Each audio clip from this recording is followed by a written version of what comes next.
Allez, bonjour à tous, j'espère que vous allez bien et que vous êtes en forme. On se retrouve dans cette vidéo pour enfin parler des bonnes nouvelles. Il y a des bonnes nouvelles pour l'écosystème crypto, pour Bitcoin, et c'est aussi le moment d'en parler. Il faut parler des choses difficiles quand elles sont en train de se préparer et quand elles sont en train de se dérouler. Il faut parler aussi des choses positives quand on voit effectivement des événements comme ça, de l'actualité, des indicateurs, des outils qui nous montrent effectivement des jours un peu plus lumineux sur le marché crypto. Avant toute chose, avant de commencer cette vidéo, pense à liker, à commenter et à t'abonner à la chaîne YouTube. Si tu n'es pas encore dans le Telegram gratuit, tu as le lien dans la description, c'est le premier lien dans la description pour nous rejoindre. Le Telegram gratuit, c'est quoi? C'est tout simplement un Telegram dans lequel je te partage de l'analyse macroéconomique, de l'analyse de l'actualité, de l'analyse technique, ma lecture du marché, etc., etc., des réactions aussi par rapport à des news et compagnie. Donc vraiment, je te partage un petit peu ce qui me passe par la tête et j'essaye de t'apporter un maximum de valeur de manière totalement gratuite. Donc si tu n'es pas encore avec nous dans le Telegram gratuit, pense à nous rejoindre. Allez, sans plus tarder, on va commencer la vidéo. Alors on se retrouve ici sur ma petite infographie et on va donc parler des bonnes nouvelles sur Bitcoin. Alors j'ai mis Bitcoin, mais c'est l'ensemble du marché crypto. Premier point donc, la baisse du dollar US, d'accord, et de l'US 10-year yields, donc le rendement des obligations d'État américaines à 10 ans. On va commencer par le dollar, donc le dollar est en baisse, exactement comme je l'avais annoncé lors de ma vidéo du mois de novembre, donc pour ceux qui l'ont regardé au moment des élections américaines et de l'élection de Donald Trump, j'avais précisé que sur le long terme, le moyen long terme, Donald Trump allait entraîner une baisse du dollar. Donc sur le court terme, on allait avoir une hausse du dollar, notamment par l'intermédiaire des élections, donc c'est ce qu'on a eu dans un premier temps, on le voit juste ici. Quand vous regardez à octobre-novembre, on a bien eu une hausse significative du dollar jusqu'à quasiment 110 points. Et ensuite, j'avais précisé que Donald Trump, avec ses mesures douanières, avec cette guerre commerciale et avec cette incertitude qu'il crée autour de lui puisqu'il change tout le temps d'avis et qu'il n'a pas un cap clair, on allait avoir du coup à terme une baisse significative au niveau du dollar et c'est ce qui est en train de se passer puisque le dollar est passé de quasiment 110 points à actuellement 104 points et c'est pas terminé puisque comme vous l'avez vu, j'avais marqué cette flèche au début de l'année 2025 et on est en train de clairement la valider pour avoir un retour in fine dans cette zone ici entre 98 et 96 points pour faire très large. Donc ça, c'est ce qui se passe actuellement sur le dollar, on a une baisse significative et comme je le dis toujours, tous les actifs libellés en dollars vont en profiter. Donc Bitcoin, quand on le regarde par rapport au dollar, on regarde BTC USD. Quand on regarde Ethereum, on regarde Ethereum USD. Donc tous les actifs crypto sont libellés en dollars. Ce qui fait que quand le dollar est fort, tous les actifs qui sont libellés en dollars ont tendance à chuter. Alors qu'à l'inverse, quand le dollar est plus faible, quand le dollar chute, ces actifs libellés en dollars ont tendance à monter. Et d'ailleurs, très dernièrement, là, sur les derniers jours, dernières semaines, on voit la paire euro-USD repartir à la hausse. Donc l'euro qui reprend de la force, de la vigueur par rapport au dollar. C'est pas forcément que l'euro est plus fort que le dollar, c'est surtout que le dollar devient plus faible. C'est-à-dire que le dollar baisse et ça entraîne la paire euro-USD à la hausse. Et bien pour la paire XO-USD, donc XO étant le gold, c'est pareil. Pour la paire BTC-USD, c'est exactement la même chose. Donc une baisse du dollar, ça profite aux actions, d'accord, donc aux actifs à risque, et donc ça profite aux crypto-monnaies. Deuxième point aussi important, c'est qu'on a une baisse de l'US 10-year yields, donc le rendement des obligations d'État américaines à 10 ans. Donc ça c'est quand même un point important, je l'ai mis juste en dessous ici. On a un passage du rendement obligataire à 10 ans de 4,8% à 4,16%. Ça fait une baisse de 13% en 48 jours, donc un peu plus d'un mois et demi, ce qui est quand même significatif. Et en soi, les deux sont liés. Pour ceux qui regardent régulièrement mes vidéos où je parle de macroéconomie, de finance, d'économie, j'explique toujours, et je l'ai déjà démontré dans plein de vidéos, qu'il y a un lien direct entre la hausse ou la baisse du dollar et la hausse et la baisse de l'US 10-year yields, et qui sont aussi tous les deux corrélés au taux d'intérêt de la Fed. Donc cette baisse de l'US 10-year yields peut aussi être une anticipation de la part des investisseurs, de la part des traders, d'une baisse des taux d'intérêt directeur de la Fed sur les prochaines réunions. On sait que En mai, normalement, la probabilité d'avoir une baisse, elle est à peu près de 30%, donc ça reste encore faible. Par contre, en juin, on passe sur une probabilité de 50%. Et ça pourrait continuer à augmenter, puisqu'on va le voir par la suite, l'inflation est en baisse. C'est important du coup de signifier ça, c'est que la baisse du rendement obligataire va pousser les investisseurs à aller se réfugier sur d'autres marchés financiers que les obligations d'État, puisque le rendement est en train de baisser, et donc à l'inverse, il pourrait se retourner sur le marché des actions, le marché des crypto-monnaies, voire potentiellement le marché de l'or. Et cette baisse de l'US 10-year Yields montre aussi une certaine instabilité politique, une certaine instabilité économique au niveau des États-Unis, ce qui freine l'intérêt des investisseurs envers l'économie américaine et la dette américaine. Bon, ça c'est un peu complexe parce que parfois on peut avoir l'effet inverse, c'est-à-dire qu'on peut avoir une augmentation du rendement obligataire, comme c'est le cas en France, et ça montre aussi une instabilité politique. Tout ce qu'il faut comprendre, puisqu'en fait les facteurs et les raisons sont extrêmement variés, ce qu'il faut comprendre surtout, c'est que c'est positif pour l'écosystème crypto, parce que cette baisse du rendement obligataire entraîne également une baisse du dollar, et voilà, par effet de corrélation, on retrouve un caractère très positif pour le marché crypto. Troisième point qu'on va évoquer dans cette vidéo, c'est un ralentissement de l'inflation aux États-Unis. On est passé tout simplement à 1,30%. Donc j'ai mis quelques petites datas ici. On a une baisse de 0,87 points de pourcentage. Ça fait 40% de baisse au niveau de l'inflation aux États-Unis en une semaine. Maintenant, ça reste la donnée de Trueflation, donc qui est ce site un petit peu indépendant qui nous donne les chiffres réels de l'inflation aux États-Unis. Sauf que ce site ne fait pas état pour l'ensemble du marché. Ce que les marchés regardent, c'est principalement les chiffres de l'inflation IPC, donc l'indice des prix à la consommation, et les chiffres de l'inflation PCE.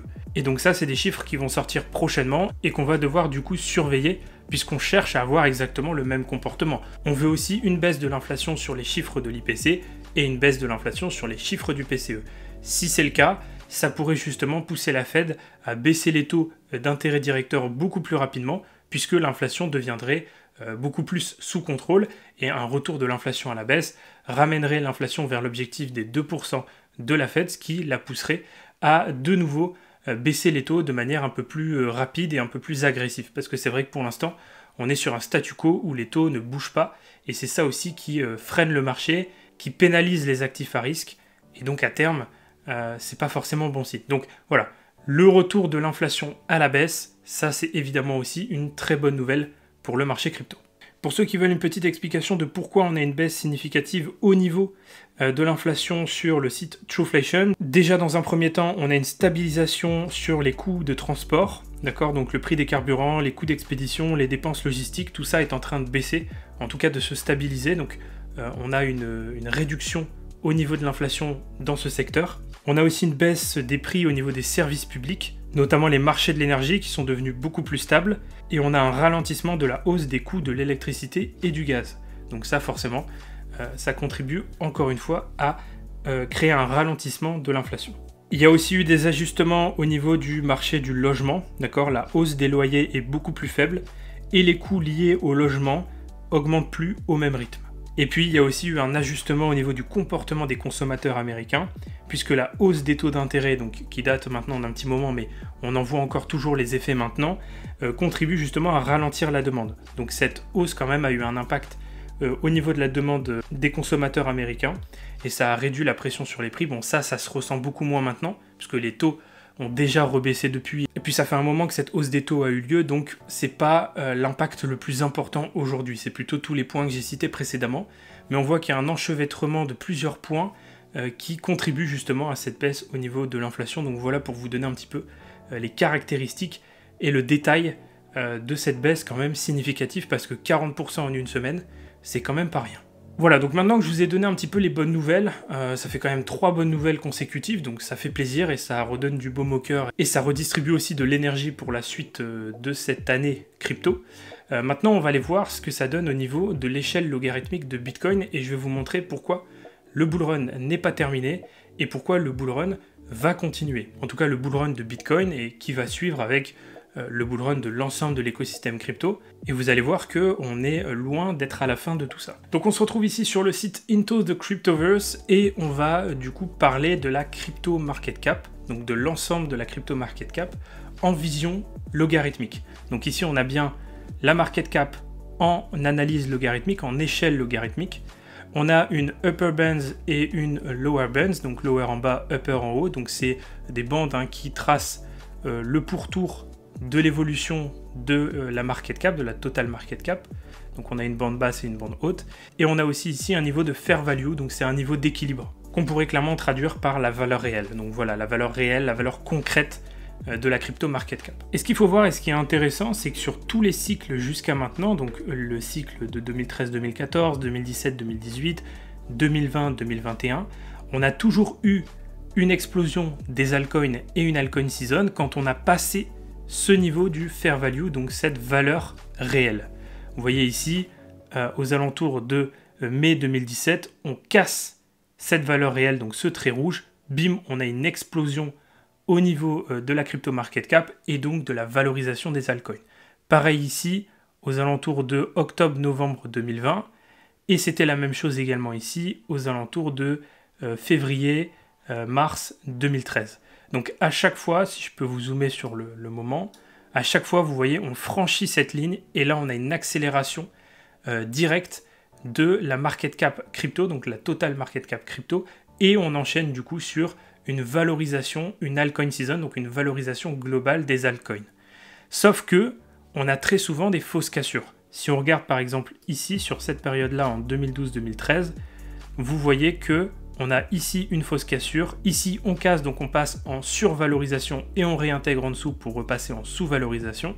Et ça, on l'a assez souvent. Si vous regardez par exemple sur le dernier bull run, donc 2020-2021, là ici on casse donc la valeur réelle, la valeur d'équilibre, on passe en survalorisation et on repasse en dessous, on recasse encore et on repasse en dessous. Et en fait, c'est des pseudo-amorcements de bull run, sauf que derrière, c'est des fausses cassures puisqu'on réintègre la valeur d'équilibre, la valeur réelle, et surtout on repasse en sous-valorisation. Puisque lorsqu'on est au-dessus de cette valeur réelle, on considère qu'on est en survalorisation sur le marché crypto, et quand on est en dessous, on est en sous-valorisation.